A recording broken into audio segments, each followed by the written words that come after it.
Senior, kekuatan jiwamu dibatasi oleh Soul Eradicating Powder, kan? Makan ini dulu, kata Huo Yuhao saat melewati obat penawar yang telah disiapkannya untuk Nan Shui Shui. Nan Qiuqiu buru-buru mengambilnya untuk ibunya dan meletakkannya di mulutnya. Baru saat itulah Nan Shui Shui mampu bereaksi. Tanpa bertanya pada Huo Yuhao bagaimana dia melakukannya, dia berkata dengan suara rendah, "Ayo pergi." Meninggalkan tempat ini adalah hal terbaik yang bisa terjadi pada mereka. Namun, dia tidak berharap itu mudah. Nan Qiuqiu membungkuk sedikit ke depan untuk membawa ibunya. Dengan satu lompatan, dia melompat keluar dari ruang bawah tanah. Penangkal racun perlu waktu untuk mulai berlaku. Bubuk penghilang jiwa sangat kuat, dan tidak mungkin bagi Nan Shui Shui untuk mendapatkan kembali kekuatannya dalam waktu yang singkat. Huo Yuhao mengikuti mereka keluar dari ruang bawah tanah. Rahasia di balik mengapa dia bisa memutuskan rantai perak itu adalah Life Guardian Blade miliknya. Life Gold mampu melahap energi kehidupan setiap benda padat. Bahkan bisa secara bertahap menghancurkan pintu besar ruang penyimpanan bawah tanah di kota Radian. Sementara rantai itu kuat, tidak ada yang bisa dilakukan ketika berhadapan dengan lawan terbesarnya. Setelah mereka menyelamatkan Nan Shui Shui, Huo Yuhao merasakan kelegaan luar biasa. Sekarang bukan waktu terbaik untuk meninggalkan kota, karena itu pasti sepenuhnya dikendalikan oleh tentara dari Kekaisaran Sun Moon. Ada juga Legiun Insinyur Jiwa Beast Lord peringkat di sekitar, juga. Alat jiwa pengawasan udara tidak diragukan lagi menutupi langit di atas Sunrise City sekali lagi. Setelah begitu banyak pertempuran, kekuatan jiwa dan kekuatan spiritual Huo Yuhao sangat terkuras. Tindakan terbaik sekarang adalah bersembunyi. Kemudian, ketika kesempatan muncul, mereka bisa menyelinap keluar kota. Dengan Nan Shui Shui, jiwa Douluo di sekitar, mereka memiliki peluang bagus untuk keluar. Kemana kita pergi sekarang? Nan Qiuqiu bertanya pada Huo Yuhao dengan suara rendah. Karena dia menggunakan tiruannya, mereka tidak takut dideteksi oleh alat jiwa pengintai udara. Huo Yuhao berkata, kami akan kembali ke hotel terlebih dahulu. Feng Ling masih ada di sana. Meskipun dekat dengan bagian selatan kota, kami belum terungkap. Kami akan kembali beristirahat dulu. Setelah Bibi mendapatkan kembali kekuatannya, kita akan menemukan cara lain untuk pergi.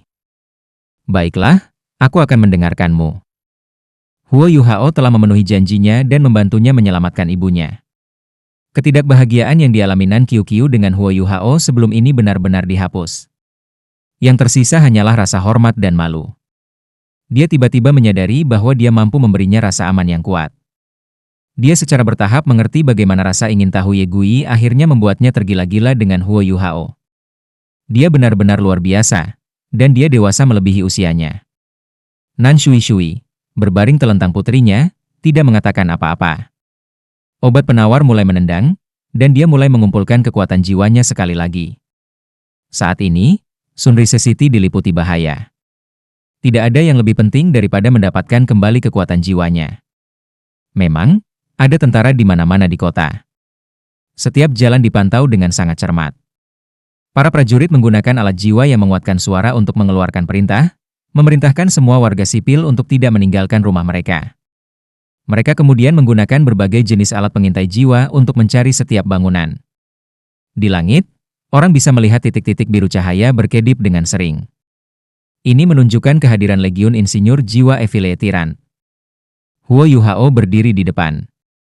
Dia melepaskan imitasinya, dan bisa berjalan dengan baik oleh gelombang prajurit saat dia dengan cepat berjalan ke arah hotel. Saat dia berjalan, dia berbisik kepada Nan Qiuqiu, jangan buru-buru kembali nanti. Kita harus mengamati lingkungan kita. Jika hotel sedang dicari, mereka akan menemukan Feng Ling. Aku tidak tahu apa yang akan mereka lakukan padanya. Aku hanya berharap bahwa mereka belum mencari tempat itu. Nan Qiuqiu mengangguk dan berkata, orang itu sangat bodoh. Bagaimana jika dia ditemukan? Huo Yuhao mengerutkan kening dan berkata, mari kita lihat situasinya dulu. Jika kita bisa menyelamatkannya, kita harus menyelamatkannya. Dia orang miskin. Mulut Nan Qiuqiu berkedut ketika dia berkata, aku mendengar saudara senior ketiga mengatakan bahwa dia adalah seorang gangster. Dia mungkin melakukan banyak hal buruk sebelumnya. Ini adalah pembalasannya.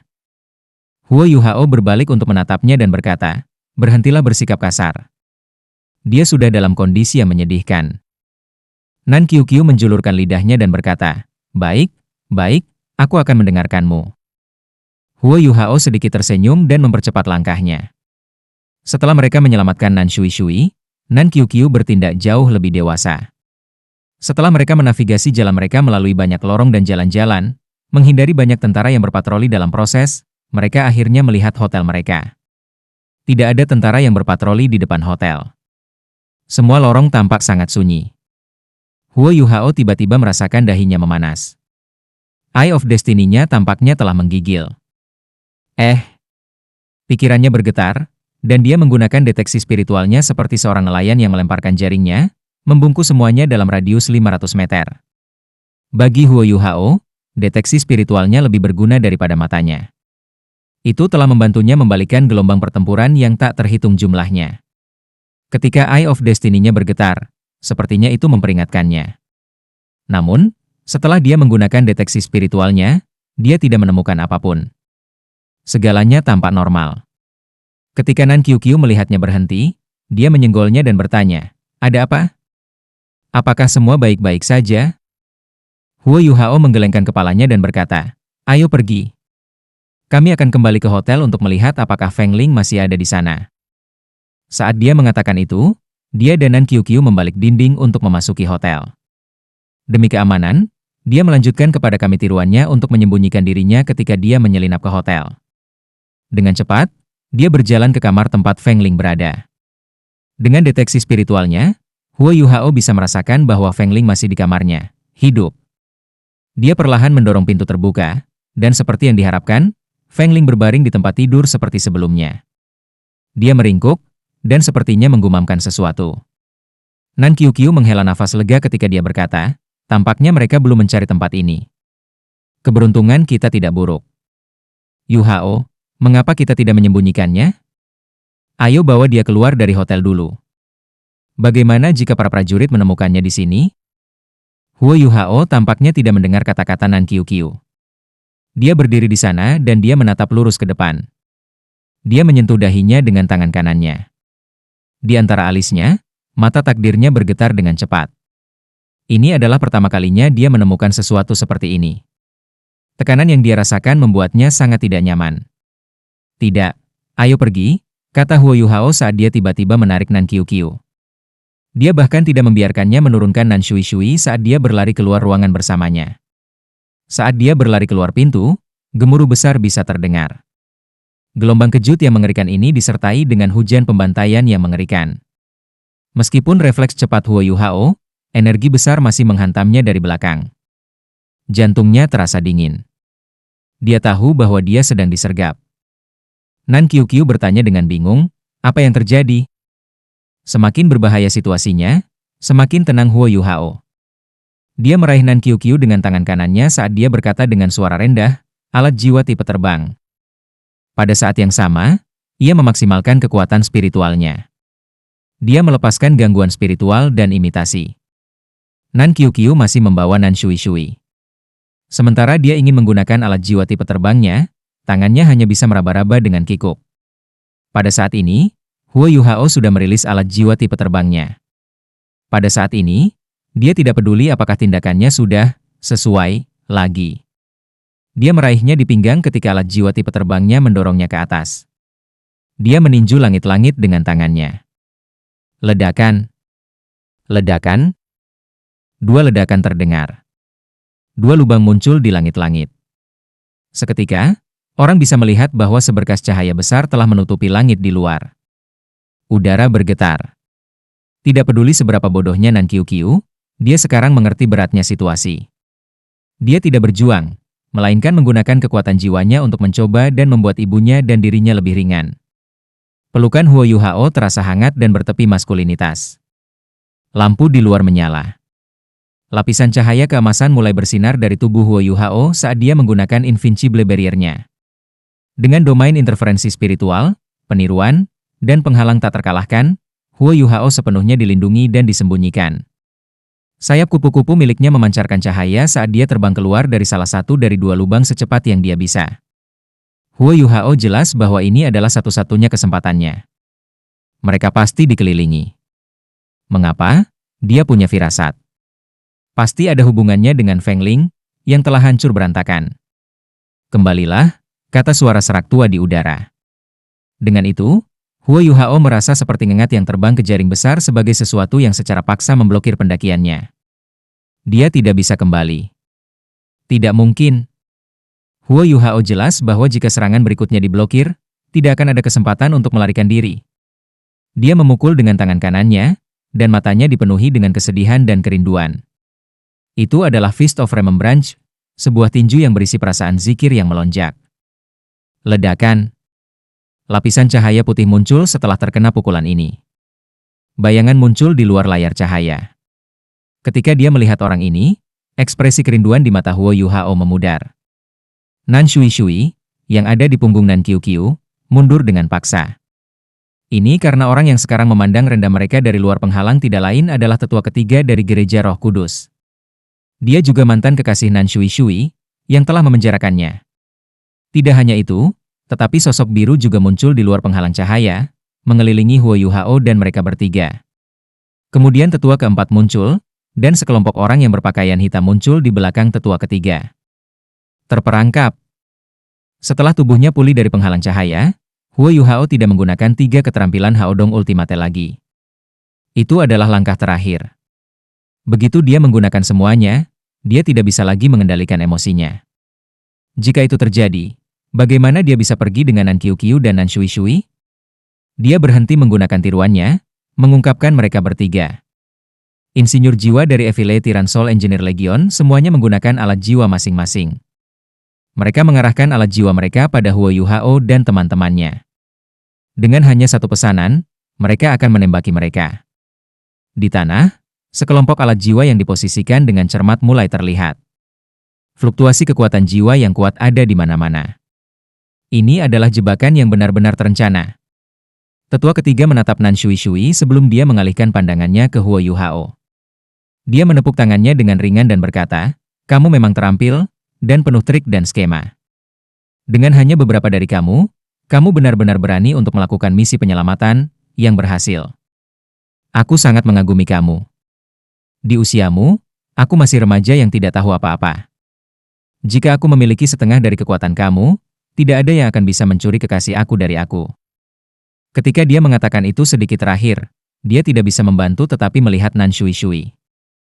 Nan Shui Shui memasang ekspresi berat di wajahnya. Dia menghela nafas dan berkata, "Mereka masih anak-anak. Biarkan mereka pergi. Aku akan kembali denganmu. Aku akan melakukan apapun yang kamu inginkan. Kamu akan melakukan apapun yang aku minta? Apa yang bisa kamu lakukan untuk aku?" Hahaha. Tetua ketiga tertawa nyaring. Seandainya ini terjadi 25 tahun yang lalu, betapa bahagianya aku mendengar kamu mengatakan itu. Namun, sekarang sudah terlambat. Ini harus menjadi putrimu, kan? Lihat, dia sangat mirip denganmu. Apakah kamu pikir kamu memiliki kesempatan untuk meninggalkan aku lagi? Aku tidak bisa melakukan apapun padamu, tapi aku tidak akan membiarkanmu meninggalkanku. Jangan khawatir, aku tidak akan membunuh kamu atau putri kamu. Jika aku membunuhnya, kamu akan sedih. Aku akan membiarkan dia menemanimu. Adapun bajingan ini di sini, aku tidak bisa memutuskan nasibnya. Wu Yu, apakah kamu memiliki sesuatu yang ingin kamu katakan? Mereka adalah tukang daging, dan aku adalah dagingnya. Pikir Huo Yuhao. Dia tidak bisa membantu tetapi putus asa. Meskipun banyak perhitungan, dia masih tergelincir. Dia tahu bahwa dia telah terkena karena Feng Ling, yang telah meninggal karena ledakan. Dia tidak membenci Feng Ling, karena dia dikendalikan oleh penguasa jiwa jahat. Namun, betapapun tegarnya dia, Huo Yuhao tidak bisa tidak kehilangan harapan dalam situasi ini. Dia menghadapi 2 setan Doulo jahat, dengan salah satunya menjadi insinyur jiwa kelas 9. Selain itu, ada legiun insinyur jiwa Beast Lord peringkat dengan ratusan orang di dekatnya, serta alat-alat jiwa yang telah lama ditempatkan pada posisi di bawahnya. Tidak ada jalan keluar. Wu Yu, yang mengenakan jubah besar, melayang di sebelah tetua ketiga dan bertanya kepada Huo Yuhao dengan tajam, "Kamu membunuh adikku?" "Adikmu?" Huo Yuhao menatapnya dengan curiga. Wu Yu membebaskan kepalanya dari jubah. Ketika Huo Yuhao melihat wajah pucat dan familiar dengan mata merah darahnya, dia merasakan jantungnya bergetar. Pertanyaannya akhirnya terjawab. Mereka memiliki wajah penuh dendam yang sama dan mata merah darah. Di sini ada satu lagi yang memiliki roh pembalasan. Kamu adalah saudara kembar, kan? Huo Yuhao bertanya dengan getir. Tepat sekali. Apakah kamu membunuh saudara perempuanku? Mengapa? Mengapa? Kamu sangat lemah. Bagaimana kamu bisa membunuh adikku? Wu Yu menjerit histeris. Huo Yuhao menghela nafas dan berkata, adikmu meninggal dengan tenang. Itu benar, aku membunuhnya. Namun, baginya, kematian adalah pembebasan terbaik. Kamu berdua memiliki roh pembalasan yang sangat kuat. Namun, hidup kamu berdua dikutuk. Apakah ini enak? Kakakmu meninggal karena dia merasakan cintaku pada kekasihku.